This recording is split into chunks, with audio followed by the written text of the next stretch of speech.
CGTN, China Global Television Network.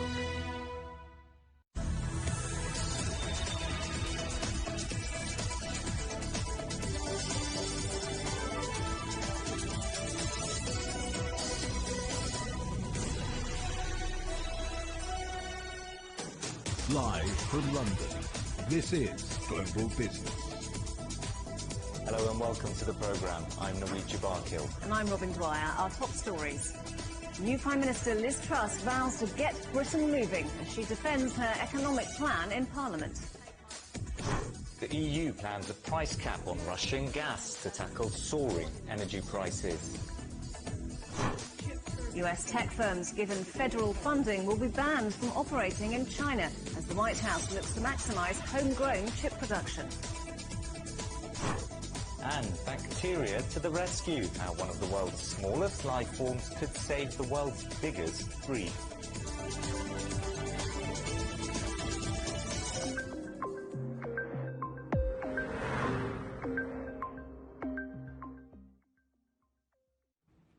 Britain's new Prime Minister has had to hit the ground running, facing members of Parliament on her first day in the job.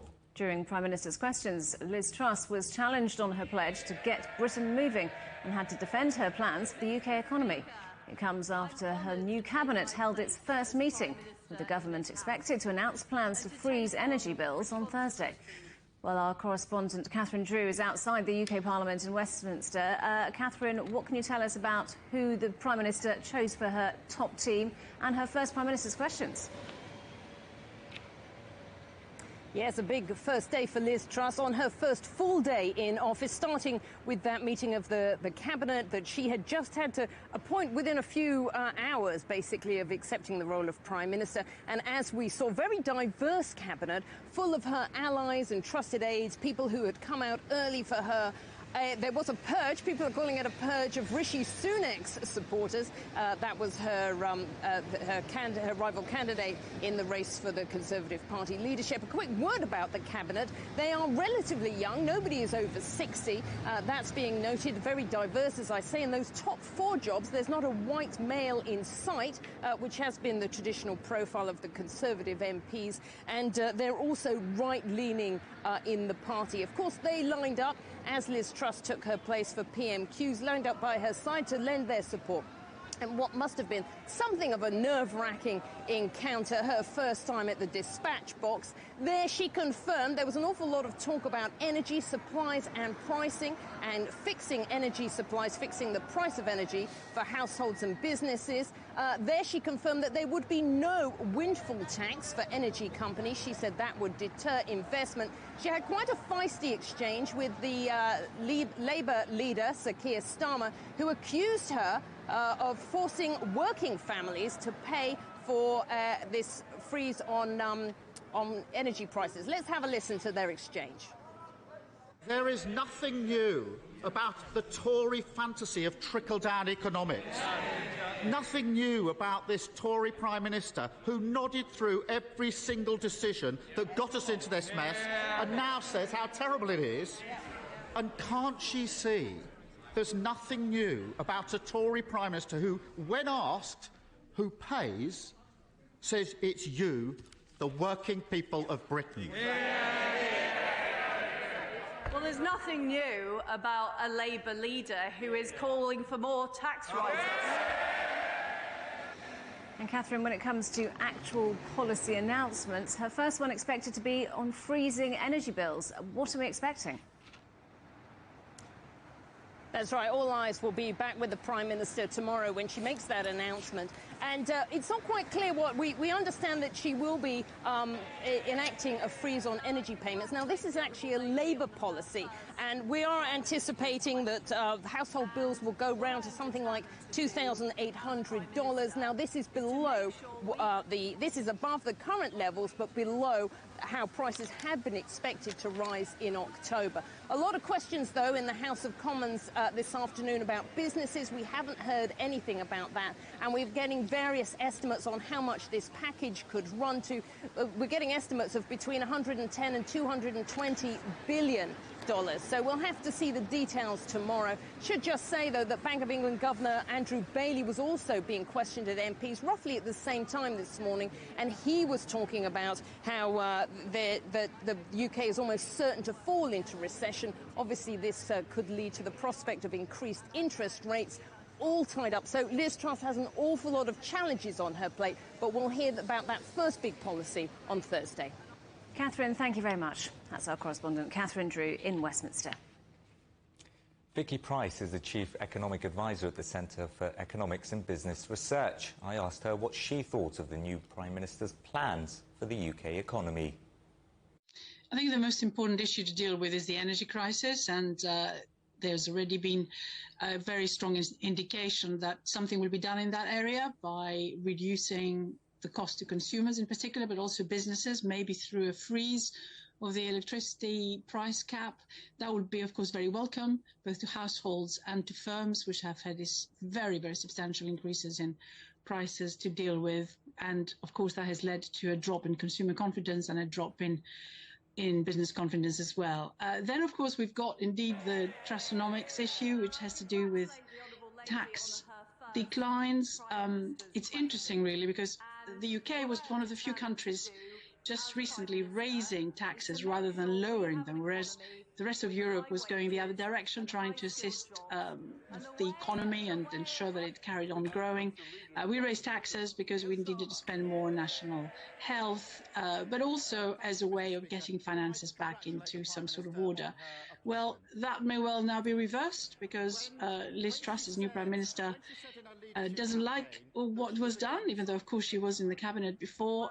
What she intends to do or wants to do, as has announced she would like to do, is reduce the national insurance contribution increase that we saw in the last budget, and also not go ahead with the increase in corporation tax that was going to take place next financial year. So that's quite significant. It means a lot less revenue coming from those activities, and that is something which is worrying a little bit in terms of how much more borrowing would we need to do to keep services going, and also how do you pay for this freeze in electricity prices, which of course is going to cost quite a lot of money. Cutting taxes will put more money into people's pockets. Won't that just worsen inflation, which is already at a 40-year high?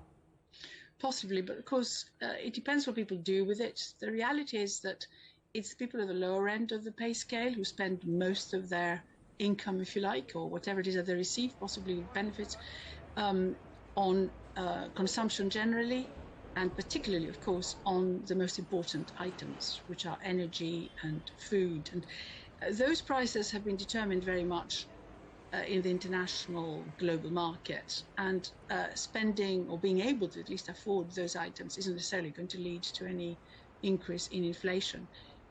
And let's finish with the R word then. Many think the UK might already be in recession. Can it be avoided?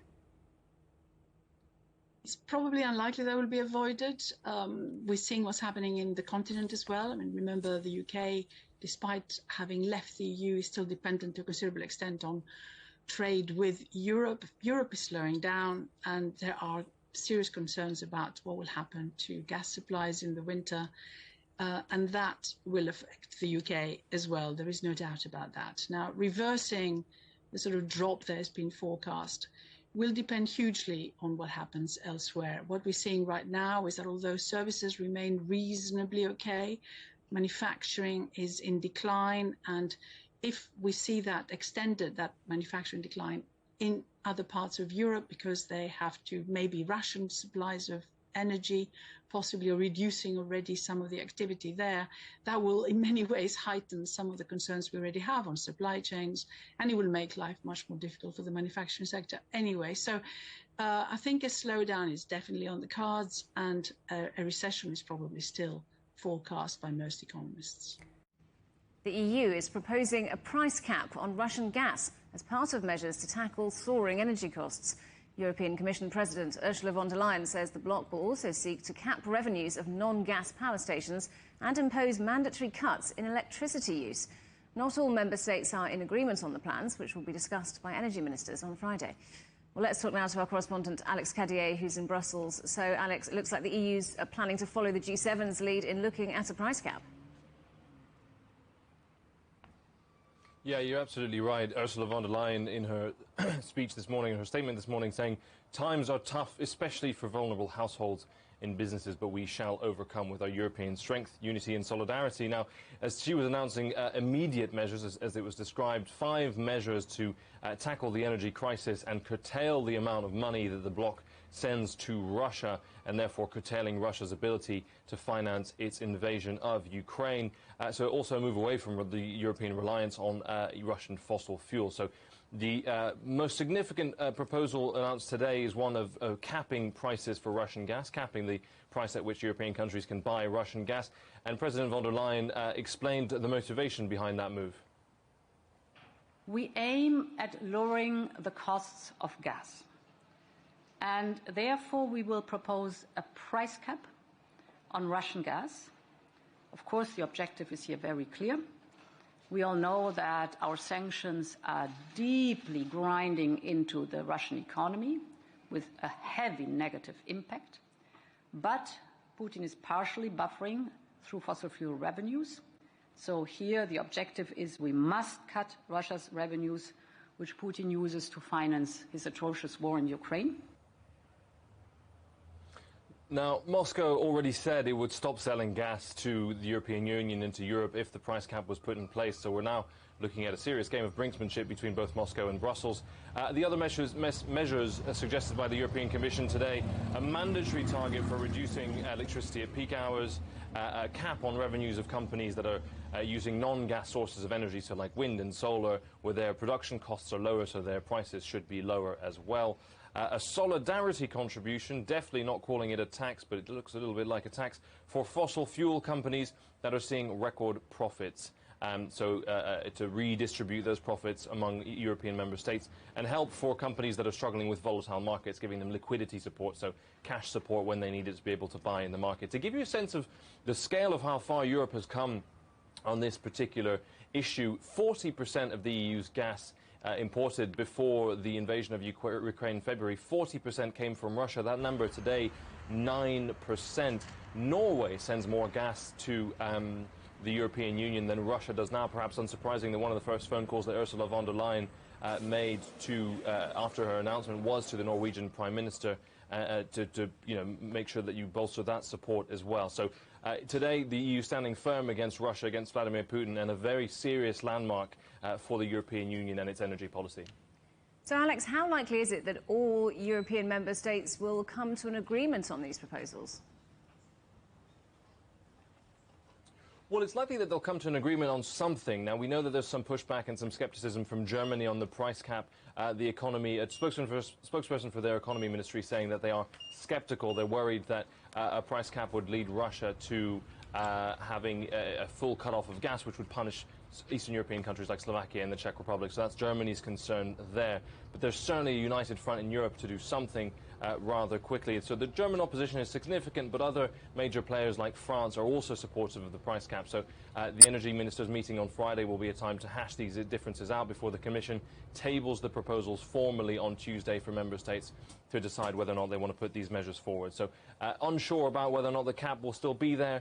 It's looking likely at this stage, but certainly many measures will be agreed because the European Union is united on the fact that energy prices need to come down, and they need to come down fast. Alex, thank you very much. Our correspondent Alex Cadier in Brussels. Russia's president says it will be impossible for the global community to isolate Russia over its attack on Ukraine. Describing Western sanctions on his country as a threat to the entire world, Vladimir Putin said Russia would deepen ties with Asia. Speaking at the Eastern Economic Forum, the Russian leader also denied claims that Moscow was seeking to weaponize the energy markets. Let's talk to our correspondent Stuart Smith in Moscow, who's there for us. Stuart, what has President Putin been saying then? Well, it's the clearest message yet from the Russian president that the world of last year, one with still relations existing between Europe and the United States, where energy and oil were still traded without problems, was one that's not going to return. He suggested that irreversible changes have taken place in the entire system of international relations, and he used his big speech, previewed 24 hours ahead here in Russia, to say that Asia was the next destination for Russian trade. Asia and the Middle East, especially Iran and India and China, and particularly when it comes to energy exports, which is both Russia's main source of revenue from its exports and also one of the hardest ways that Russia can continue to get revenue should either of these, either gas price caps or oil price caps, go ahead, with Russia saying that it will cut off supplies to any country that tries to change the contract in such a way as to force a lower price. So all of this discussed at the Eastern Economic Forum as a new opportunity for Russia, but it's clear there are going to be problems. As a leaked internal economic report showed, the damage to the Russian economy has merely been pushed forwards as opposed to being stopped completely, although the Russian president earlier was defiant about how the Russian country would cope. Even though some want to isolate Russia, as we've always said, that is impossible to do. You just need to look at the map. As I said earlier, we are now, without a doubt, focused on developing our infrastructure in the east and also developing the international north-south corridor and our Black Sea and Azov ports. We will not forget about this. This will open new possibilities for Russian companies to access markets in Iran, India, countries of the Middle East and Africa, and of course all sorts of supplies coming from these countries. And Stuart, there was plenty of optimism around a UN-brokered grain deal in Ukraine recently, but President Putin suggesting he may be changing his position on that. That's right. When this deal was signed, it was almost seen as, of course, it would be renewed in November when the next deadline is to review this deal. But now there are hints from the president, speaking at the Eastern Economic Forum, that that may not be a guarantee. He's concerned, he says, that the pretext for undertaking this deal to get grain to poorer countries around the world was a lie. He says Russia's been cheated when it comes to that. He's got two concerns. The first, that he says only two out of around 87 ships have gone to the poorest nations, and also that the side of the deal that Russia most wanted, that would hopefully free up Russian exports of fertilizer and grain, is not making enough progress. Now, there are no direct sanctions on Russia for its food and fertilizer exports, but the economic sanctions do mean suppliers are unwilling, or sometimes cautious at least, about importing Russian grain. So all of that, he's saying, might mean this needs to be redrafted. Ukraine says that doesn't make sense, that the deal never referred to the destinations of where these cargo ships were heading, and the United Nations says at least 30% of those grain shipments do make it to low and lower income nations, and also the deal helped bring down global food prices. Thanks for that, Stuart. That's our correspondent, Stuart Smith, in Moscow. Still to come on Global Business Europe. Light at the end of the tunnel. Why the economy is looking a little less dark in the Eurozone.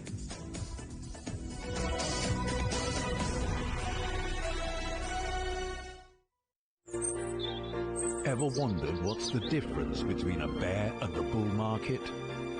Where are the cash cows? And who are the lame ducks? And what exactly are black swans, grey rhinos, and unicorn companies? Make sense of it all with Global Business, only on CGTN. There's a new agenda for a new world, accelerating change in almost every part of our lives. It's shifting the norms of how we work, travel, and connect. How we think, interact, and develop. It's a new reality, a new agenda with me, Juliet Mann.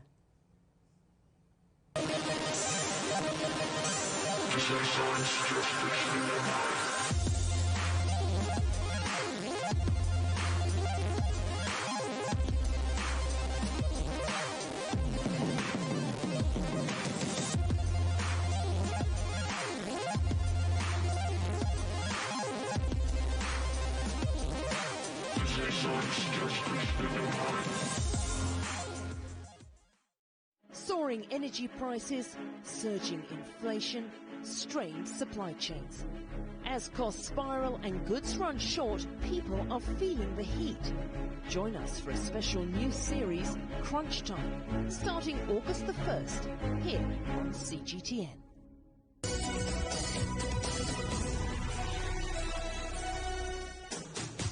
Welcome back. Remember, CGTN is available to watch for free on all the major digital platforms, on Smart TV or online on Roku, Apple TV, Amazon Fire and Android TV, YouTube and Dailymotion, CGTN.com and the CGTN app, and in the UK on Freeview.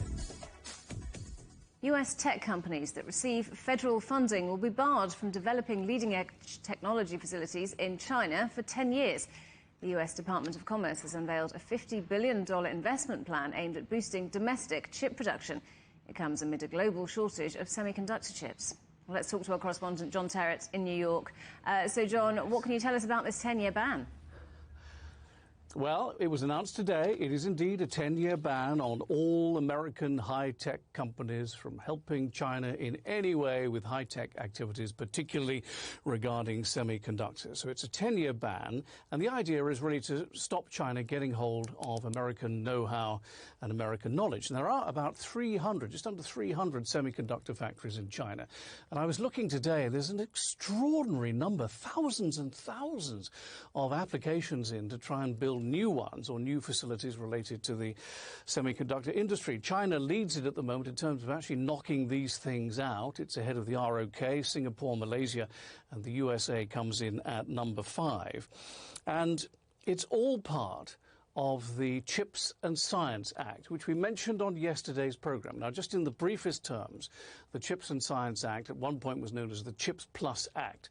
It's basically $50 billion. It's part of a wider, almost $300 billion package. And the aim is to promote the production of domestic American microchips, semiconductors going forward. And this comes, as you said in the intro, Robin, quite correctly, in the light of the chip famine that we all experienced at the height of COVID-19 a couple of years ago. Well, now, yesterday on the program, I was talking to you about Gina Raimondo. She is the Commerce Secretary for the United States. And yesterday, I was telling you that she set out a timeline for these domestic companies like Intel and Texas Instruments to apply for this money if they want to. And that would be to have all their paperwork ready by February. And then the money, she said, should start flowing by the spring here in the Northern Hemisphere, a couple of months later, you know, May, June, something like that. Well, today, Gina Raimondo makes the news again with this 10-year ban, and here's how she described it. Number one objective of implementing this is to protect America's national security. Every deal we do, every criteria that we evaluate these companies against, it's going to be with a lens toward protecting national security. So we're not going to allow any deals to happen that we think undermine our national security. So, John, what's behind this US strategy on China? Well, it's a multi-pronged approach. I've told you before on this program, Naweed and Robin, that China is the new bogeyman here. I mean, it used to be the Russians, and it still is, obviously, to a certain extent because of what's happening in Ukraine. But it really is China right now. China does not get a good press here at all. And look at some of the things which have happened under the Biden administration since he came to power, getting on for 2 years ago now. There's the Anti-China Competition Act, which passed the House and the Senate and kind of got wrapped up into this CHIPS Act as well. There's a ban on Americans investing in many Chinese corporations. Anthony Blinken, the Secretary of State, back in May in a speech in Washington, D.C., was very rude about China. He said it's the most serious long-term threat to the world order.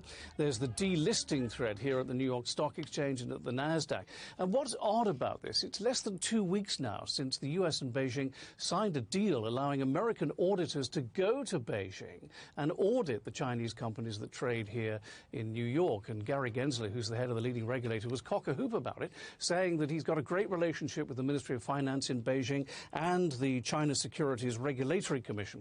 So that was only signed 2 weeks ago, and yet you have this 10-year ban here today. It's all a little bit confusing one way and another, I have to say. And John, we know you like to keep us up to date with what Elon Musk is up to. The latest is a judge has denied him a delay in this Twitter trial.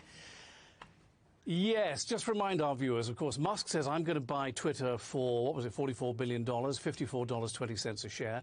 And the shareholders at Twitter, well, they broke out their Hawaiian shirts and their Ray-Bans and their flip-flops, and they were off to the Greek islands quicker than you could say Jack Robinson. And then he said, well, actually, I'm not going to now. They said, oh dear, OK. So there's a court case coming up in the Court of Chancery in Delaware very soon. And today, the judge involved with that case has denied a pushback to the start date. The Musk team thought that the thing about the Court of Chancery is it can move very quickly, much more swiftly than other courts. And I think the Musk team thought that they wouldn't get a court hearing until November, if not 2023. And in fact, it starts in October. So the judge has said, no, you have to be ready for the beginning of this case as I set it out. But the judge has allowed Elon Musk's team in their counterclaim against Twitter to include the remarks of a whistleblower who spoke to television here in America a couple of weeks ago and said some pretty extraordinary things about Twitter, including that they had very lax security policies and that the number of robots on the site may be greater than they had been saying. And I will tell you, this is very serious for Twitter. If this turns out to be true and the legal system is turning already here on this, then that's securities fraud and there could be big problems down the road for Twitter. We'll have to see. So clearly this rather enhances Elon Musk's case if he is, as he is now, allowed to include those whistleblower comments. So for the time being, the trial is slated to go ahead on October the 17th. It's likely to be virtual, and Musk losing his chance to push that back to gather more information. Robin and Naweed. John, thanks for that. Good to talk to you. Our correspondent, John Terrett in New York. Well, things looking a little less bleak for the Eurozone economy, with growth turning out to be slightly stronger than previously estimated. Forecasters had expected it to grow by 0.6% in the second quarter of the year, making it shy of just under 4% year-on-year. But the final numbers were better than that. Quarterly growth came in at 0.8% in the quarter, largely thanks to a pickup in household spending. That's even as soaring inflation squeezed disposable incomes. That figure up more than 4% on a year earlier. Sandra Flippen is the chief economist of ABN AMRO Bank and joins us now. Sandra, if you look at these figures then, GDP numbers up, employment figures up as well. Encouraging signs in a time of such crisis? That seems weird, doesn't it? Yeah, so these second quarter data that have come in were positive. And but I'm afraid it will be, let's say, the last party for now in Europe, because winter is coming. And winter is coming with a lot of problems. So we're having price increases in an increasingly broadening set of indicators. So mainly still, of course, energy prices. It is not just price, but it's actually also the supply of energy that is a problem.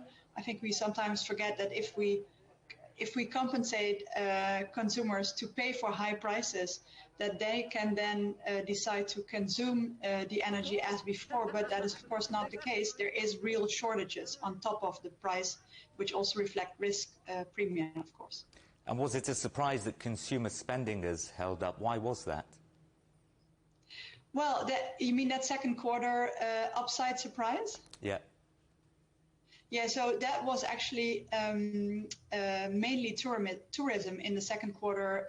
That was basically bouncing back from the restrictions that we had at the end of 2021 and the beginning of 2022. You should realize that in for many European households, a lot of travel has been postponed. And when you postpone your travels, you have received vouchers, so certificates with which you can travel at a later time. Now, we see that a lot of these vouchers have been used in the second quarter because people also know in the third quarter, well, you don't actually know what's going to happen after the summer and at the end of the summer in terms of COVID. So let's use our travel now. And therefore, you also saw that in the southern European economies, growth was the strongest.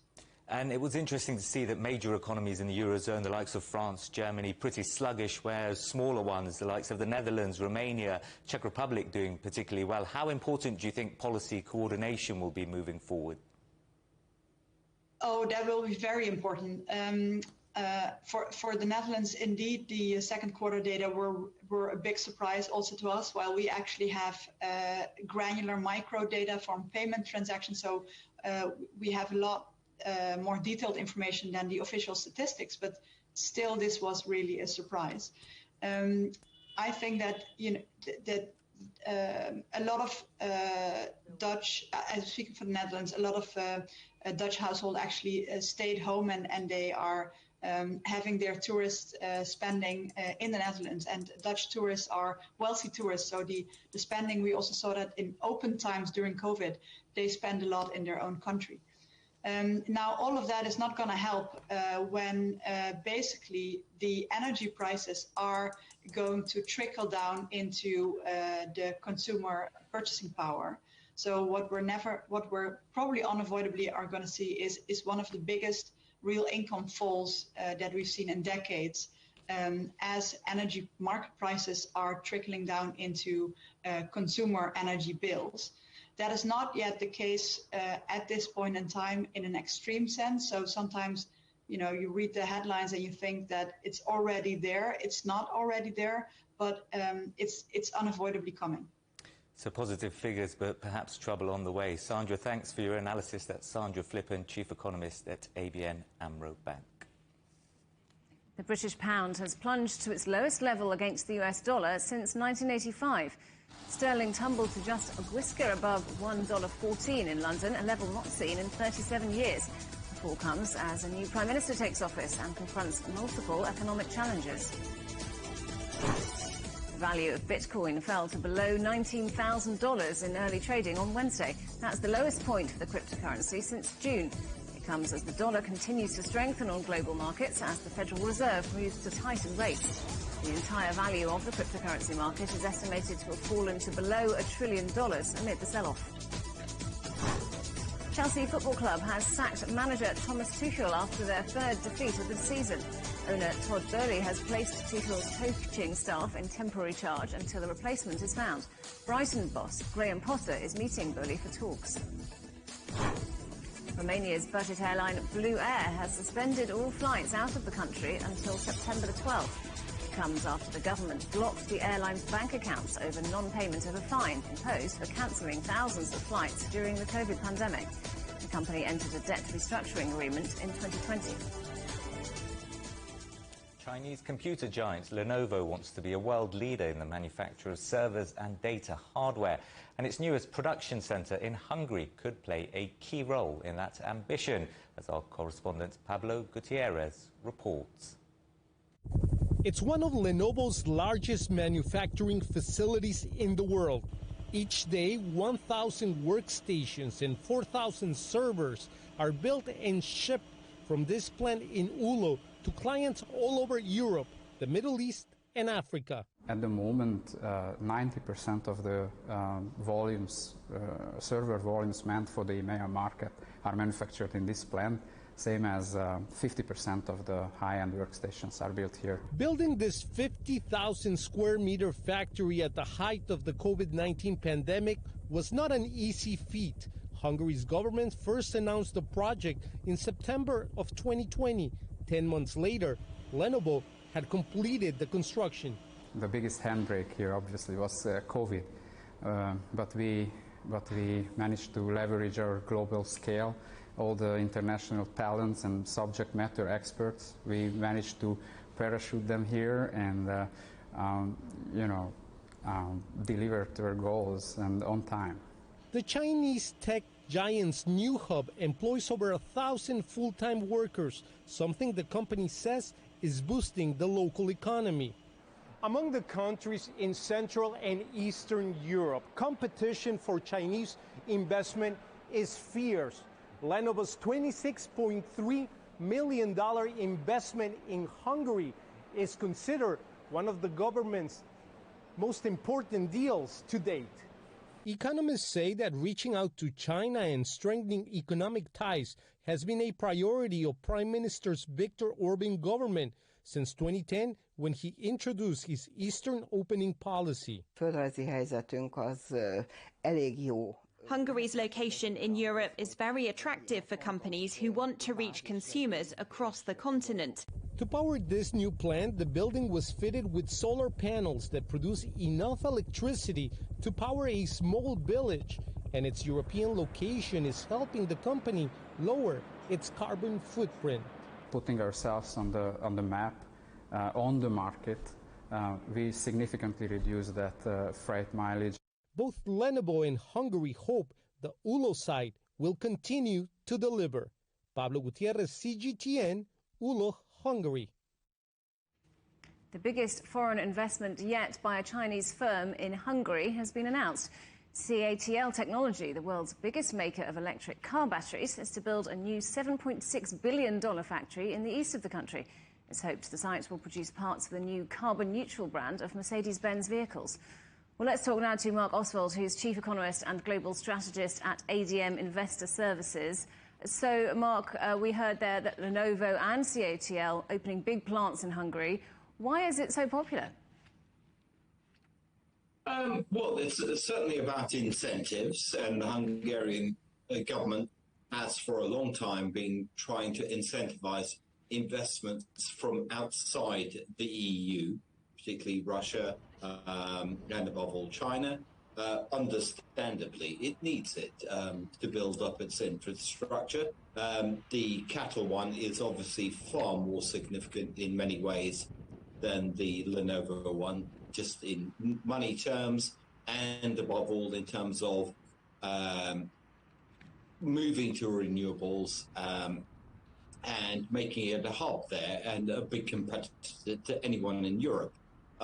So I find it totally understandable, and I also find the decision to put it in Hungary also very understandable, because they are trying to attract that sort of investment, and overall, net, on a commercial basis, it makes more sense for cattle and for Lenovo to basically go there. So when it comes to Chinese investment in Europe, is Hungary an outlier, do you think? An outlier? I don't think so.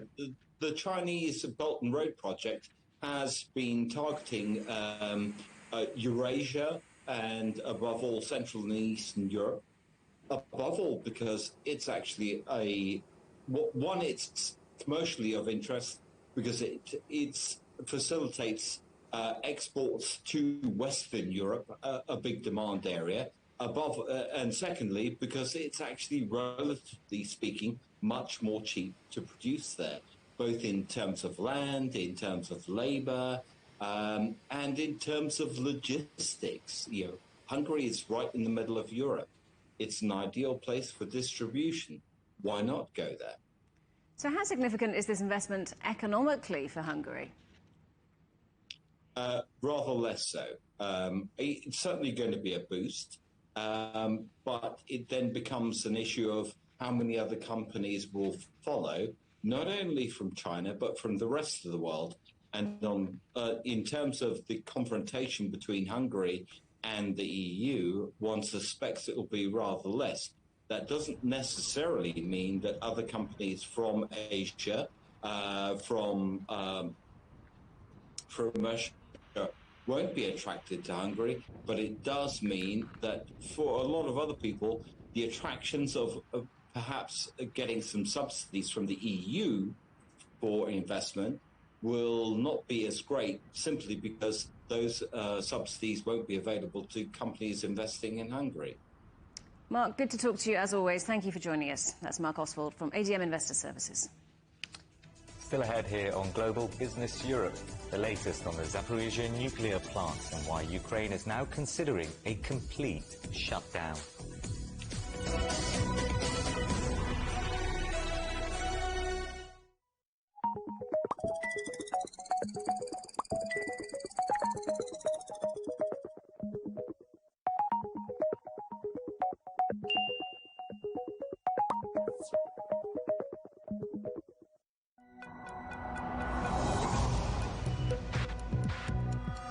Each day, there are millions of stories. Each one can open new perspectives, new possibilities.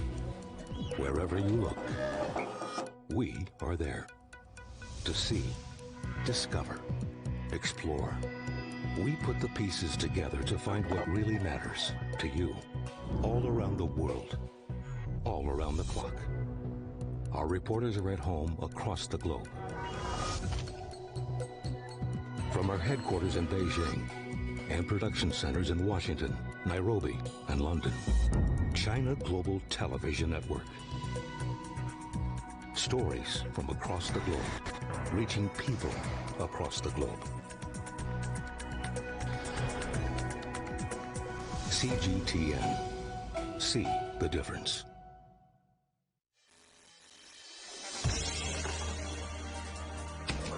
The world has changed under the pressure of the pandemic.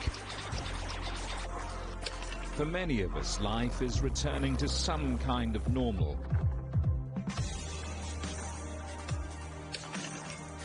As we're adapting to changes in all of our lives, let Global Europe be your guide to the new normal. Join us weekdays on CGTN.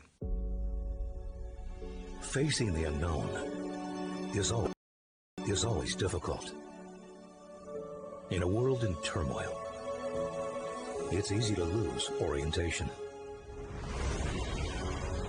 But when the storms come, we have to see the possibilities, reinvent, find new opportunities, discover a path forward. CGTN. See the difference.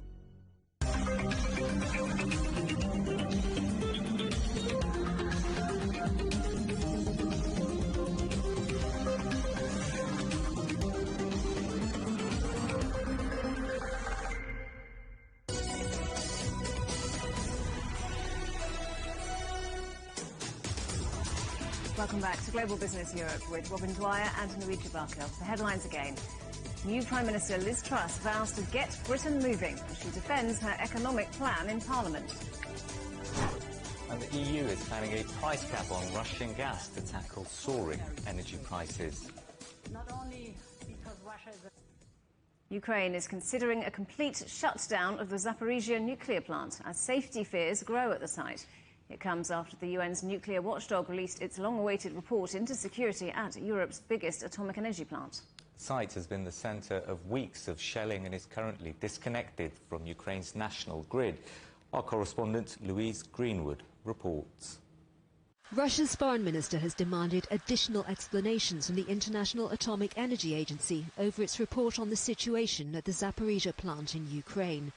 Sergei Lavrov said there were a number of issues in the 10-page document which was presented to the UN Security Council. The team of experts visiting the site described an unsustainable and dangerous situation at the Russian-controlled facility, cataloguing multiple security failings. They include damage to a number of buildings, including one housing radioactive material and another containing vehicles used to transport spent fuel rods. The container holding the plant's radiation monitoring system was also harmed.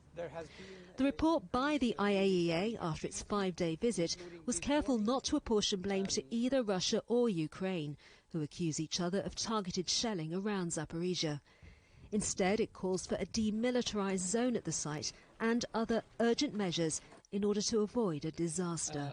The physical attack, wittingly or unwittingly, the hits that this facility has received and that I could personally see and assess together with my experts is simply unacceptable. We are playing with fire and something very, very catastrophic could take place. Ukraine's president has given the UN report a cautious welcome, but Volodymyr Zelensky is standing by his position that only a full withdrawal of Russian troops from the site can secure its future. The proposal is to demilitarize the territory around the nuclear power plant, but it is the Russian military presence that put it on the brink of a radiation disaster, and it is Russia that is responsible for the militarization. Therefore, we support a demilitarized protection zone, which logically means Russia must leave the site. Now there's a warning: more radical action may be needed. The head of the country's nuclear inspectorate says Zaporizhia is running on reserve energy and could soon require backup diesel supplies. If that fails, the site could be shut down completely. Zaparisia is responsible for over a fifth of Ukraine's energy supply. While safety concerns are paramount in the minds of most Ukrainians, closing the vast 6-reactor site would undoubtedly mean more misery for millions, already facing a winter of blackouts as well as further fighting. Louise Greenwood, CGTN. Police in Canada are still searching for a second suspect in the fatal stabbing of 10 people in the western province of Saskatchewan. Police say 30-year-old Miles Sanderson is still at large, but may be injured and seeking medical attention. The first suspect, his older brother Damien, was found dead on Monday. 23 people have died in a fire at a karaoke bar in southern Vietnam. It engulfed the second floor, trapping customers and staff. Dozens more people were injured, many suffering from smoke inhalation, while others broke limbs jumping from windows. An investigation is underway. 3 people have been killed and 6 others injured after a crane collapsed at a construction site in Hong Kong. It fell onto multiple cargo containers used as temporary offices. Authorities have ordered work to be suspended at the site while the cause of the collapse is being investigated. 74 people are now known to have died in the 6.8 magnitude earthquake that struck southwest China's Sichuan province. Soldiers, engineers and first aid workers have been searching for survivors and resettling those displaced by the earthquake. More than 13,000 people have been relocated since Tuesday evening. China's State Council has sent a team to help with rescue and relief work. Rescue operations are continuing in Luding County. Our correspondent Zheng Sengwu reports. Soldiers are building a roadway over a big and tough river, rescuing people in Moxi Township, the epicenter of Monday's earthquake. The mission today is challenging. I'm now a few kilometers away from the rescue headquarters, and as you can see from the lens, soldiers are trying harder to cross this big and tough river, and after that they have to climb and go over one gnarly mountain to reach one village to find 5 earthquake victims to transfer them to the hospital. And they have to cross this big river because the only way to the village was severely damaged by the landslides. And we can see the soldiers are still trying harder to tighten the roadways, and they are still trying harder to work together. Gonghe village has a population over 1,000, and 5 people have been injured there. One of them has a fever and needs to be taken to hospital. The rescue teams have 2 ways to do that. One is building a roadway on the mountain. The other is using helicopters. There are 2 plans. One is using helicopters to carry the victims to the hospital, but the problem is the mountain is very steep and we are not sure if helicopters can land. We are still assessing this plan's feasibility. If we decide it's not good, we will do something else.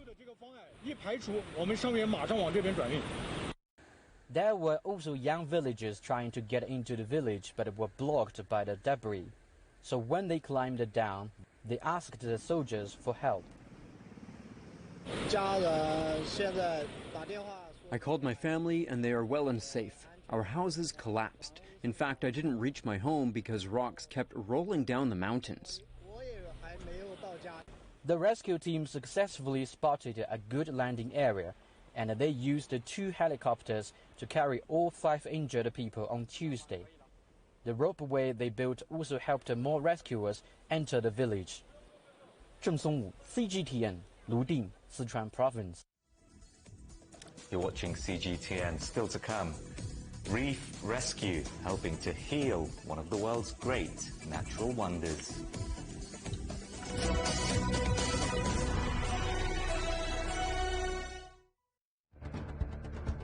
Events have consequences. Words create impact. Unprecedented scenes that we saw. The cleanup operation is now well and truly underway. Parts of southern Europe remain in a state of emergency. Context gives meaning. People make history. Far more than 1,000 people have come here today. But authorities are still on high alert. So now we've actually become the border on this road. A complex world demands a comprehensive view. But with the cleanup efforts more or less under control, The economic impact is bound to ripple across the country. There's plastic pollution everywhere. Because the world today matters for your world tomorrow. This is the living area of the crew. The focus is firmly on future technologies. Well, this is something completely different. The world today, every day on CGTN.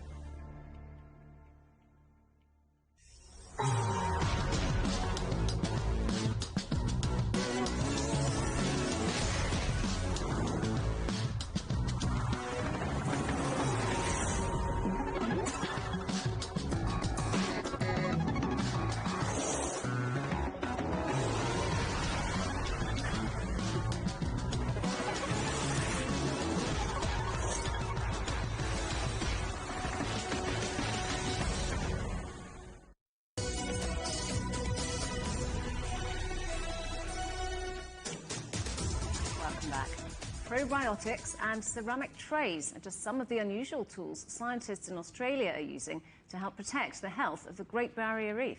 The World Heritage Site is facing increasing threats from climate change that are affecting its ability to recover. Our correspondent Greg Navarro has the story. Inside the Australian Institute of Marine Science, It's really pretty red pigmentation. researchers are studying how bacteria respond. They're trying to identify probiotics that'll boost the health of young corals. There is indications that potentially by altering their microbiomes, we can increase their resilience to disease and stress. Building resilience across the Great Barrier Reef is becoming increasingly critical as the nearly 350,000 square kilometre living structure faces increasing threats. That includes marine heat waves and mass bleaching events, which rob corals of their food source, leading to starvation and death. Scientists believe the latest bleaching event earlier this year impacted more than 90% of the reef. There is a clear concern that with the frequency of disturbance, that the corals will not have time to recover on their own. So we want to remove things like nuisance algae. Scientists say one of the keys to helping that recovery is a better understanding of the breeding process of corals. That's why they've created this room where they've successfully tricked corals into thinking it's their own spawning season, which usually happens only once a year. These have been raised in captivity their entire lives. They've never seen the reef, they've never even seen the outdoor light. Getting these to spawn, which we've done, and settle into juvenile coral means we've created an F2 generation and closed the life cycle of 4 species of coral in captivity. The goal is to grow corals that are more tolerant to things like heat and stress. One of the biggest challenges for scientists has been trying to figure out how to transfer corals grown in captivity here into the ocean and out onto the reef, especially where they're needed most in parts of the reef that have been damaged. The coral juveniles that settle there just don't survive, and it's probably that they're being overgrown and outcompeted, shaded by these macroalgae and other organisms that are on those degraded reefs, making it extra hard for them. This is one of the engineered feeding devices. These unusual-looking trays are speeding up the return of coral cover. They're essentially a home that can be placed on the reef, giving young corals a greater chance to survive. So simple things like protecting the corals from grazing fishes that can graze them off of the substrate when they're very small. That seems to help tremendously. We can also apply anti-foulant coatings, and that helps prevent competition and overgrowth from other organisms. Scientists say all of the techniques here are designed to give the Great Barrier Reef more time to recover, because these more frequent and more extreme threats are robbing the reef of the ability to do so on its own. Greg Navarro, CGTN, Townsville. 2 people have been rescued after being trapped in a flooded underground car park for 12 hours in South Korea's city of Pohang.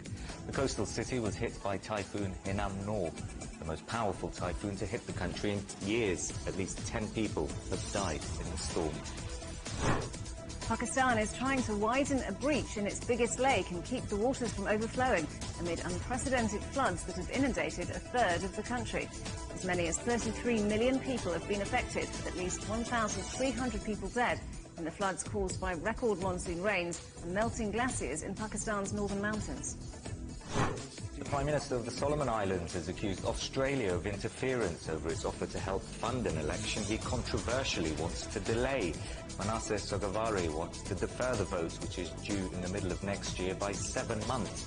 Australia regularly offers financial and logistical support to Pacific countries for their elections, including in previous polls in the Solomon Islands. A sport which blends academics and athletics is taking off in the United States.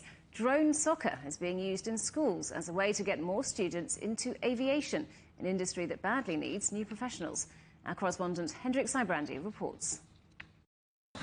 On a summer Saturday, students take over the gym at Westminster, Colorado High School for an after-school activity that wasn't available when we were growing up. Are you ready? Drone soccer. Drone soccer is a flying sport sanctioned internationally by the World Air Sports Federation. Kyle Sanders is the ringleader for today's practice, which pits 2 teams of 5 players, each competitor operating a quadcopter drone. The goal is for each striker drone to cross the opposing goal line as many times as possible. And the strikers are scoring simultaneously. So the other 4 players are focused on that opposing team striker, trying to block them, push them out of the way, keep them away from the goal, anything they can do to slow them down. Drones are encased in protective exoskeleton, which allows them to absorb most, but not all, mid-air contact. Drone soccer has its roots in South Korea. It was first played there back in 2018. It's since taken off globally, most definitely here in the U.S. Welcome, everybody. That 2018 competition has given way to scores of STEM-related robotics programs, which, as parents are discovering, are meant to encourage their kids to consider a flying future at a time when pilots are in real demand. Turn it off. Let's restart it. So it's a great way to open the door to aviation careers and these fantastic opportunities to fly, become an engineer, future astronaut. Like ducks to water, some whose interest in aviation began when they were very young take to the sport immediately. Around 3, that's when I got into my aviation, and that's when I started liking drones and NASA and rockets and space. Well, at first I wasn't too interested in it because it was male dominated and so it was kind of scary at first. Oh, all these sports are so physical, but then this drone soccer, it's all brains kind of thing, and I was all about the brain. Oh wait, you're recalibrating. This sport requires a combination of different skills. Really, really good communication. What makes a good drone pilot is reflexes and reaction time, but focus, really. In my opinion, definitely patience. If you do try to rush this sport can be very complicated and it can be hard to fly a drone. Drone soccer was included in the recent World Air Games in Alabama, and more national competitions are planned. The action, consisting of 3 3-minute rounds of drone-to-drone combat, is intense and brief. The batteries on these vehicles only last so long. The interest in drones right now is very, very high, and I think this is a great format. So my hope is, yes, that it'll catch on.